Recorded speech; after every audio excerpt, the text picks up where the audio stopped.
I mean, I went back to Quincy quite a bit because my larger family was there. That's where obviously my father and my uncle were raised. So I think at large, Quincy and my family influenced me a great deal in terms of inspiring me to do this work. Certainly, my Uncle Jim has been a pillar in the community in terms of what he has not only accomplished, but what he gives back in terms of his educational efforts and all sorts of other things he does, as well as my aunt Martha and my grandmother, of course, at Quincy College. So I think it was just a general influence that I had on the people from the people in the community around, and certainly would be very remiss if I didn't mention my grandfather, who was a pillar of the primary care, the surgical, and then the primary care community in Quincy. And I spent a lot of time hanging out in his clinic and just watching what it meant to heal people. I think from him, I got a lot of what it meant to just focus on one person and heal one person and the impact that you can have. And certainly, I think a lot of that translated into who I am today. This is something I've always wanted to do. So it wasn't something that I learned about and then acted on. I wanted to do it from a young age. I was a Spanish major in college at the same time as being a pre-med major, envisioning that I wanted to do a lot of work abroad in the most underserved places and communities. And so once I got out into practice, I put that vision into reality and started to go to these countries and take action and build this organization. But Global Surgical Expedition roughly was founded as an organization was founded in 2012 after doing this work for a few years. And to give you a little background about the organization, it is a charity that's focused on meeting this access gap for surgical care. So surgical care, we differentiate from medical care. There's a lot of need and attention placed on medical care. Those would be non-surgical diseases like high blood pressure or vaccination efforts or infectious disease. You hear about that quite a bit, polio and other infections. Surgical disease is its whole other entity. And our goal was to address that gap, which is oftentimes called the forgotten stepchild of global health. Roughly 5 billion people across the world have no access to any basic surgical care, period. So, not complicated surgery like transplants or hip prosthesis, but kidney stones or appendicitis or gallbladder disease or basic things. And as a result, they don't have access to surgery and they suffer lifelong disability or even death because of it. Women, men, young children. And so, quite frankly, the need was there and that was inspiration enough. So, our charity at large has four pillars, which really makes it unique from anything else that I've seen out there, which was the founding mission of it. We do have our surgical pillar, which is the classic pillar that I think people think of, which is sending teams into other countries to do surgeries, but also to do them sustainably. So ultimately, we want these countries and our partners to do these surgeries after we leave. And we want to be able to leave and have them be in a better place. So we not only do surgeries, but we teach them how to do surgeries. We empower them with surgical equipment to do surgeries. But that's where similarities, I think, with other organizations end. We have three other pillars: our education, our research, and our advocacy pillar, which are three separate programs really designed to catalyze and empower the goal at large. Our education pillar is surrounding a whole program that we have for US trainees, so medical students and residents and fellows, and to teach them how to do this work responsibly and effectively and impactfully. And then a research arm, which is sort of I call it our impact lens. It's like putting on a pair of glasses with the question of how do we do this in the most impactful way possible. So if we can only do 10 surgeries, which 10 surgeries will transform lives the most? And then let's focus on those surgeries. As another example, one of the things that our research has looked into is not just how our surgeries help life and quality of life and health, but how they impact poverty and how they impact the environment. So we did one study where we looked at all the surgeries that we did and said, okay, these help people's health, but how much did they help their poverty and their financial health? And we found that because of the diseases that we were treating, because of the diseases that these patients had, they lost 50% of their income. So imagine that. Imagine that just 50% of your income is gone. And these people already live in poverty, which is widely regarded as less than $1 a day, US dollars. So imagine 50% of that taken away. So that was really amazing for us to realize we can do one surgery and fix their health, but also help get them out of poverty. And we did a similar study on the environment. There are a lot of diseases. As an example, one is called benign prostatic hyperplasia. Most men over 50 probably know what I'm talking about when we talk about prostate enlargement. And when it progresses, you end up in retention of urine. You can't urinate. So you have to have a catheter. And those catheters are avoidable with the surgery, but these patients live with them forever. And there was one trip where I was watching and I just happened to see them taking all these catheters that these men have to get changed every week and putting them in a landfill.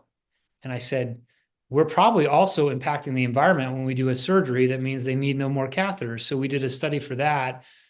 And we showed that by doing these studies, we've saved many, many thousands of kilograms of CO2 waste and water consumption and electricity consumption. So, again, that's our research arm, is to figure out if we can only do 10 surgeries, which ones will return the most health, environmental health, financial health to somebody's life. The amount of surgical resources that it requires to run the efforts that we do. For example, in one of the countries that we visit and have larger operations, we bring in everything. So there's a room, but we bring in all the surgical equipment to run a functioning operating room for 7 days, 10 days. It's much like the military when they set up these forward medical bases or medical facilities in conflict zones. So a lot of what we do year round is keep this equipment inventory here. We have another one in Belize, and then we unroll, we bring it out when it comes time to run one of these missions.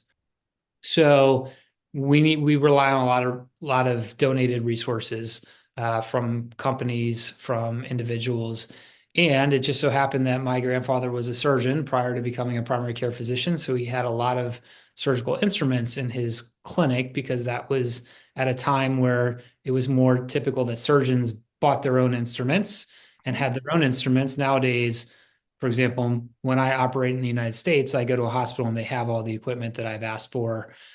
But he had these sets of surgical equipment. And yes, we took several of them, and they are staples of our equipment facility in Belize. And a lot of people are using them to this day, and they have inscriptions on them that say Dr. Rapp. And it's always brings back memories and is a warm feeling to see those pieces of equipment in use, and not only by me, which has a special connotation, but by teams of surgeons, whether they're urologists like me or general surgeons or gynecologists or orthopedic surgeons, they're all using this equipment. And so certainly his memory and his efforts live on directly. Being a little older now, for a period of time, I was very engaged in alpine or high altitude climbing.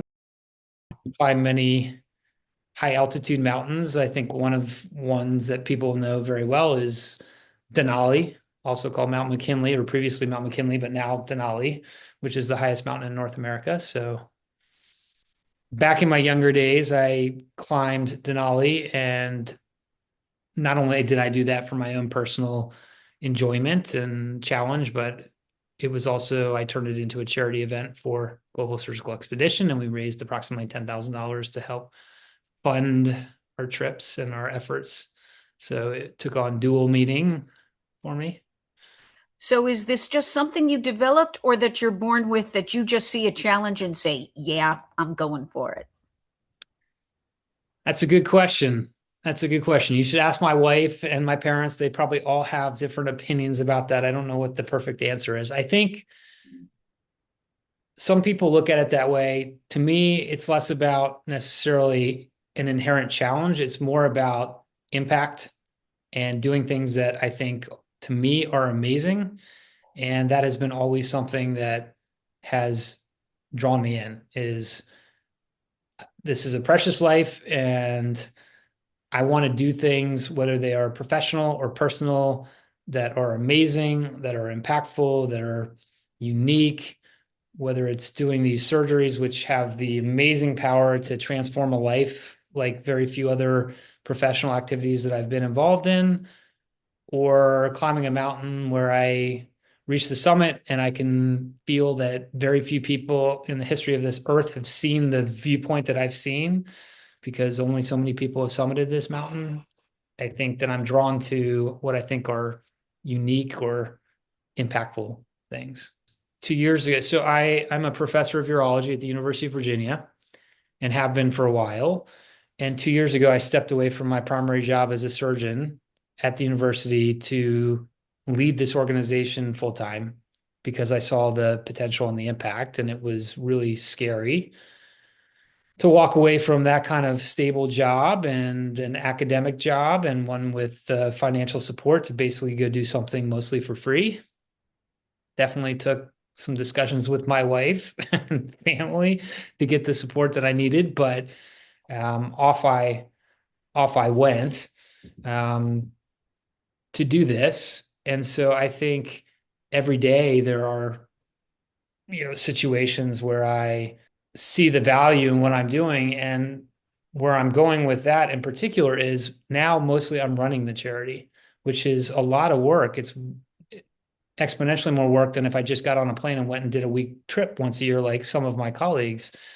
But versus me going and doing 100 surgeries, the 200 volunteers that I've recruited are doing thousands and thousands and thousands of surgeries. So every time I see a team go out, I take that away.